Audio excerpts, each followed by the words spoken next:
Assalamualaikum warahmatullahi wabarakatuh. Alhamdulillah, wassalatu wassalamu ala rasulillah, wa ba'd.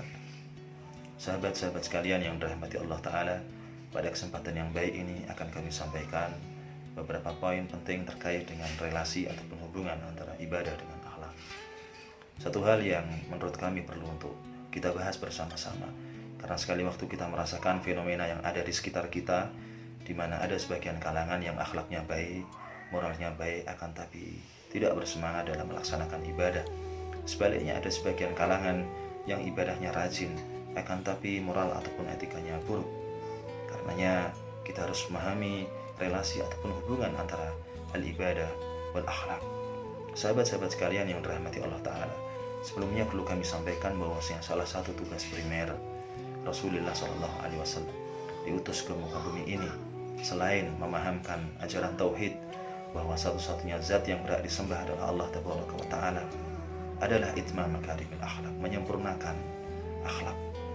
Sebagaimana kita maklumi bersama bahwa Rasulullah diutus di satu masyarakat yang sering diistilahkan dengan masyarakat jahiliyah. Para ulama kontemporer memberikan penjelasan bahwasanya al-jahalatu fihim, kebodohan yang ada pada masyarakat jahiliyah saat itu adalah jahalatul akhlak wa laysat jahalatus saqafah. Kebodohan yang ada pada mereka adalah kebodohan etika, kebodohan moral, kebodohan akhlak. Walaysat jahalatus saqafah, dan bukan kebodohan intelijensi.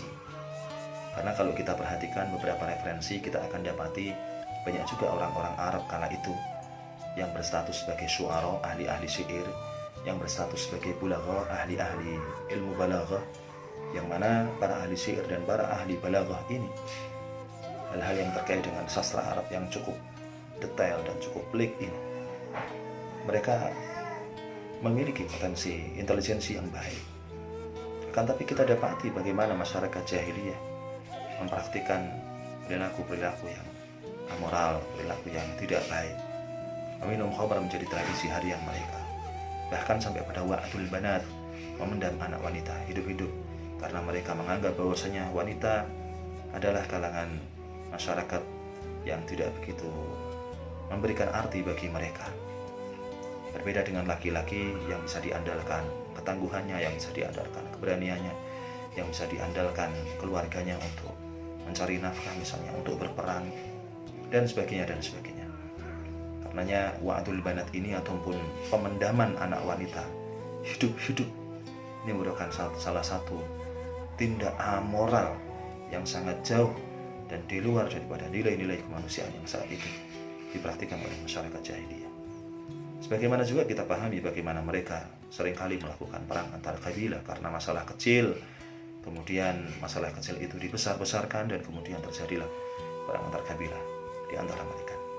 Persoalan-persoalan moral semisal ini yang pada akhirnya juga nanti akan diislah, direformasi oleh Rasulullah SAW. Sahabat-sahabat sekalian yang dirahmati Allah Ta'ala, maka sekali lagi salah satu tugas utama Rasulullah adalah menyempurnakan akhlak-akhlak manusia, dari yang tidak baik menjadi baik, dari yang amoral menjadi bermoral, dari akhlak yang madmumah menjadi akhlak yang mahmudah.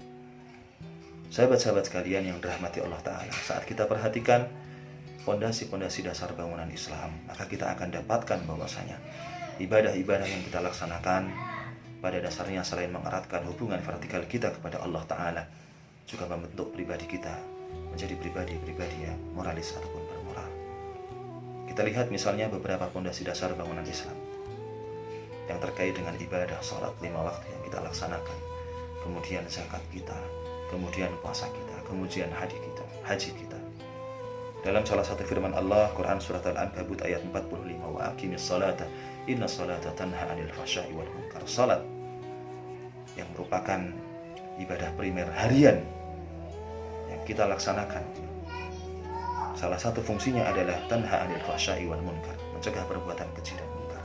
Dan saat kita perhatikan berbagai macam teks Al-Quran ataupun hadis Rasulullah SAW, maka akan kita dapati bahwa perintah salat seringkali menggunakan ungkapan aqama yuqimu iqamatan, aqimu, dirikanlah, bukan sebatas melaksanakan, akan tapi mendirikan.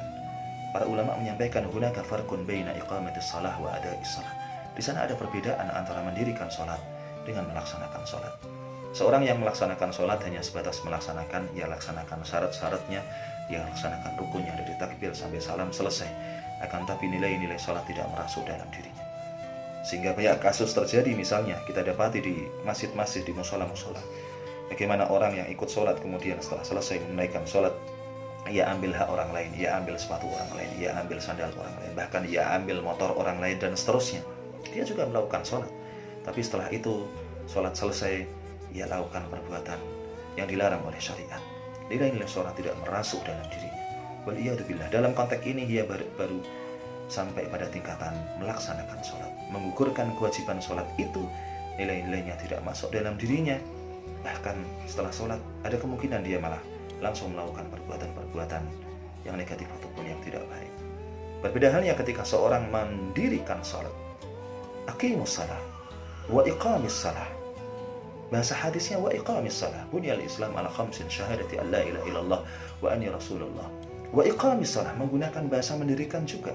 Karena seorang yang mendirikan salat selain ia memperhatikan syarat-syarat dan rukun-rukunnya, dia juga memahami apa yang ia lakukan sehingga nilai-nilai salat ini merasuk dalam dirinya, kemudian memberikan dampak positif baginya, di mana salatnya ini pada akhirnya mencegah dari perbuatan keji dan munkar. Selain gugur kewajiban, salatnya bernilai di sisi Allah Ta'ala, dan salatnya ini juga bisa menjaga dirinya dari perbuatan-perbuatan yang dilarang oleh syariatul Islam. Sahabat-sahabat sekalian, a'azakumullah, satu hal lain yang perlu kami sampaikan terkait dengan ibadah yang saat ini kita laksanakan, puasa misalnya. Dalam salah satu hadis Rasulullah sampaikan pada kita semuanya, hadis yang diriwayatkan oleh Imam Muslim, Imam Ibnu Majah dan beberapa hadis yang lain juga meriwayatkan hadis ini. Idza kana yaum shaumi ahadikum fala yarfus wala yashab fa in shabahu ahadun aw qatalahu falyakul inni imra'un sha'im. Jika salah seorang di antara kalian berpuasa, maka janganlah berkata kotor, dikaitkan dengan akhlak.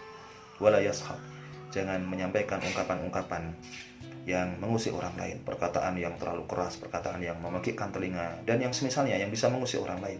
Fa in shabahu ahadun aw qatalahu, dan jika ada salah seorang yang mengumpatnya atau yang memeranginya, menyalahi dia secara fisik, mengganggu dia secara fisik, falyakul, maka hendaknya dia mengatakan inni imru'un sha'im, sungguhnya aku sekarang sedang berpuasa. Subhanallah. Puasa dikaitkan dengan akhlak. Tidak dibolehkan bagi orang yang berpuasa berkata kotor, melantunkan ungkapan-ungkapan yang memekikkan telinga, berkata yang keras-keras sehingga mengusik, mengganggu orang lain. Sampai seandainya pun ia diumpat, dicaci, dimaki, ataupun dia disalahi oleh orang lain, dizolimi oleh orang lain, maka dia cukup mengatakan inni imru'un sha'im. Subhanallah. Inilah yang disampaikan oleh Rasulullah SAW. Sudah selayaknya orang yang berpuasa membalas sesuatu dengan sesuatu yang baik, atau yang diistilahkan para ulama dengan istilah mereka raddus sayyi'ati bil hasanah, membalas keburukan dengan kebaikan. Seandainya ada orang yang melakukan tindak keburukan kepada kita, kemudian kita balas dengan sesuatu yang serupa, mereka menghina, kita hina, mereka mengumpat, kita umpat, mereka mencaci, kita balas dengan cacian, mereka memukul, kita balas dengan pukulan, maka kita masuk dalam kategori awamun nas, orang yang awam, yang biasa-biasa saja. Umumnya manusia semisal itu, tidak ada yang istimewa. Akan tapi saat perilaku-perilaku negatif mereka kita balas dengan perbuatan yang baik, maka kita sudah masuk dalam kategori orang-orang yang istimewa. Istimewa di dunia, dan insya Allah juga akan diistimewakan oleh Allah Ta'ala. Sebagai ending kajian kita pada kesempatan sore hari ini, dan insya Allah akan kita lanjutkan pada munasabah ataupun momen-momen ataupun kesempatan berikutnya. Sekali lagi kami garis bawahi bahwasanya ibadah dengan akhlak ibarat dua sisi dari satu keping mata uang, tidak bisa dipisahkan sama sekali. Ketika ibadah yang kita laksanakan ini maksimal, optimal, maka nilai-nilai ibadah itu merasuk dalam diri kita dan akan berdampak positif, di mana ibadah itu membentuk pribadi kita menjadi pribadi yang abid, ahli ibadah, wa hasanul khuluq, dan baik perangai kita. Hada wa astaghfirullah li wa lakum jami'an. Assalamualaikum warahmatullahi wabarakatuh.